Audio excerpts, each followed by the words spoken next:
سورۃ البقرہ آیت نمبر ہے 46 یا بنی اسرائیل اذکروا نعمتی التی انعمت علیکم، اے بنی اسرائیل یاد کرو میری اس نعمت کو جو میں نے تم پر انعام کی، وانی فضلتکم علی العالمین، اور یہ کہ تمہیں تمام جہانوں پر فضیلت بخشی۔ یہ آیت اور ان کی فضیلت اس سے پچھلے رکوع میں بھی ہم پڑھ چکے ہیں، وہ بھی اسی سے ملتی جلتی آیت تھی، اس میں بھی ہم بنی اسرائیل کا تعارف ہم نے پڑھا تھا، اور فضیلت اللہ تعالیٰ نے کیا بخشی، اور تمام جہان والوں پر فضیلت سے کیا مراد ہے؟ اس سے مراد یہ ہے کہ اللہ تبارک و تعالیٰ نے اس وقت میں موجودہ جو بھی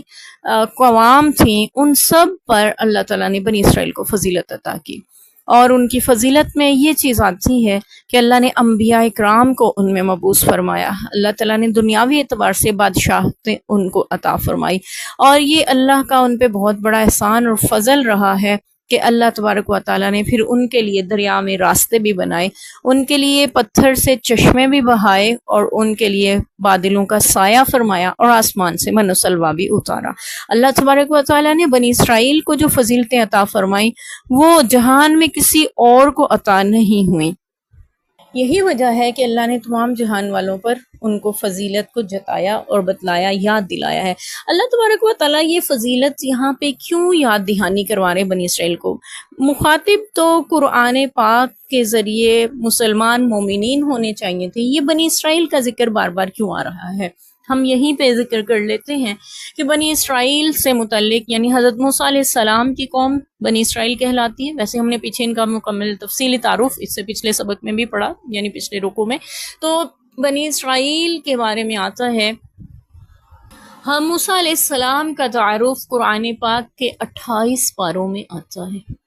کل 30 پارے ہیں قرآن پاک کے، اور 28 پاروں میں حضرت موسیٰ علیہ السلام کا ذکر ملتا ہے۔ کیوں اللہ نے اتنا تبصرہ فرمایا، کیوں اتنا ذکر کیا بنی اسرائیل کا، حضرت موسیٰ علیہ السلام کا؟ دراصل اللہ تبارک و تعالیٰ امت مسلمہ کو یہ بات باور کروانا چاہتے ہیں کہ ایک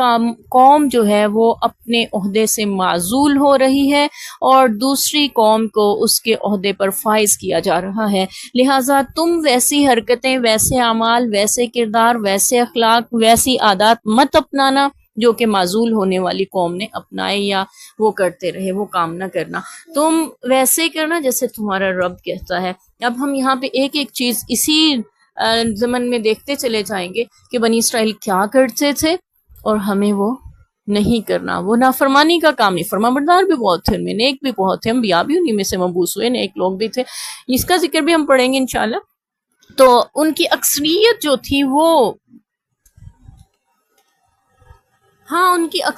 جو تھی وہ بگاڑ کا شکار ہو چکی ہوئی تھی، تو ہمیں ان کی بری خصلتیں جو بھی اللہ نے ذکر کی ان سے بچنا ہے۔ اور یہاں پہ اللہ تعالیٰ اپنے احسان بنی اسرائیل پر کیوں جتا رہے ہیں، کیوں یاد دلا رہے ہیں انہیں، بنی اسرائیل یاد کرو، بنی اسرائیل یاد کرو۔ دراصل یہود جو ہیں وہ مدینہ کے اطراف میں آباد تھے، یہ مدنی صورت ہے، اور مدنی صورتوں میں ہی زیادہ تر بنی اسرائیل کا ذکر ہمیں ملتا ہے، اور اس کے مخاطب یہود اس وجہ سے تھے کہ وہ اہل کتاب تھے اور لوگوں میں ایک مذہبی حیثیت رکھتے تھے۔ اپنی مذہبی حیثیت کے اعتبار سے اللہ تعالیٰ نے ان کو مخاطب کرتے ہوئے قرآن کے ذریعے بارہا دعوت فکر اور ایمان لانے کی دعوت دی، اور ان کو ان نعمتوں کو بھی یاد کرنے کو کہا جو اللہ نے ان پہ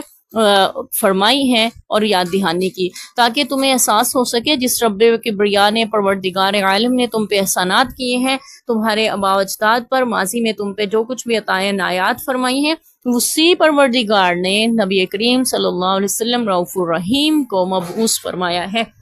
تو ہمیں سمجھ میں آ گیا بنی اسرائیل سے اللہ تعالیٰ بار بار قرآن پاک میں کیوں مخاطب ہو رہے ہیں، اور یہ بھی ہمیں پتہ چل چکا کہ بنی اسرائیل پہ انعامات جو کیے تھے وہ اللہ تعالیٰ کیوں جتا رہے ہیں، اور ہمیں یہ سب کچھ کیوں بتایا جا رہا ہے، کیونکہ وہ فضیلتیں، وہ انعامات جو کبھی بنی اسرائیل کو حاصل تھے اب امت محمدیہ کو اللہ کے ہاں حاصل ہیں۔ یہ بہترین امت قرار پائی، یہ اللہ کے ہاں افضل ترین امت پہ بنا دی گئی، یہ اللہ تبارک و تعالیٰ کے ہاں وہ امت ہے جو آئی تو سب سے آخر میں ہے، جنت میں جانے میں سب سے پہلے ہوگی۔ اس کے بارے میں، اس کی فضیلت کے بارے میں آتا ہے کہ بنی اسرائیل اللہ تعالیٰ نے یہود سے کام لیا صبح سے ظہر تک کے وقت میں، اور انہوں نے کام کیا تو اللہ تعالیٰ نے ان سے جو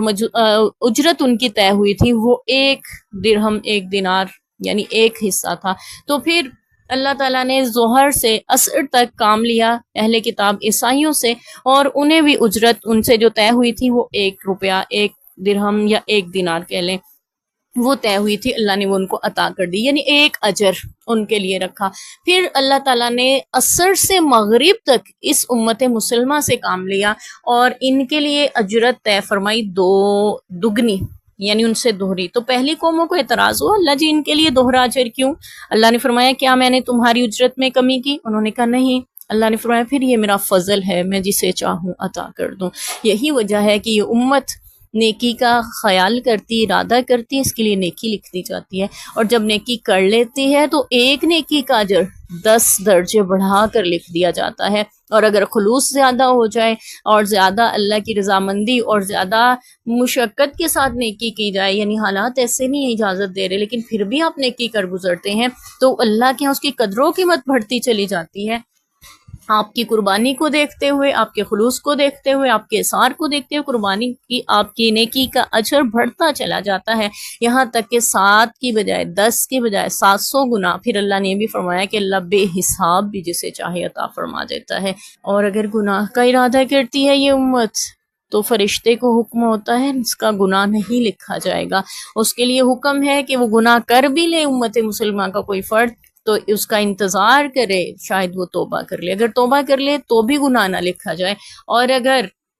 نہیں توبہ کر رہا پھر ایک ہی گناہ لکھا جاتا ہے۔ تو اللہ نے اس امت پہ بہت سے احسانات کیے، اس کا کھانا، اس کا پینا، اس کا جاگنا، اس کا سونا، اس کا لباس پہننا، اس کا جوتا پہننا، اس کا گھر سے نکلنا، گھر میں داخل ہونا، بیت الخلاء تک جانا اور باہر آنا، یہ سارے اعمال بھی سنت کے مطابق کرنے پہ اللہ نے اس کے لیے عبادت کا اجر رکھ دیا ہے۔ تو یہ ساری اپنی ضرورتیں بھی پوری کرتا ہے اور اجر بھی رب سے پاتا ہے۔ یہ اللہ کا فضل ہے جو اللہ نے اس امت کو عطا کیا۔ بنی اسرائیل کی فضیلتیں الگ تھیں،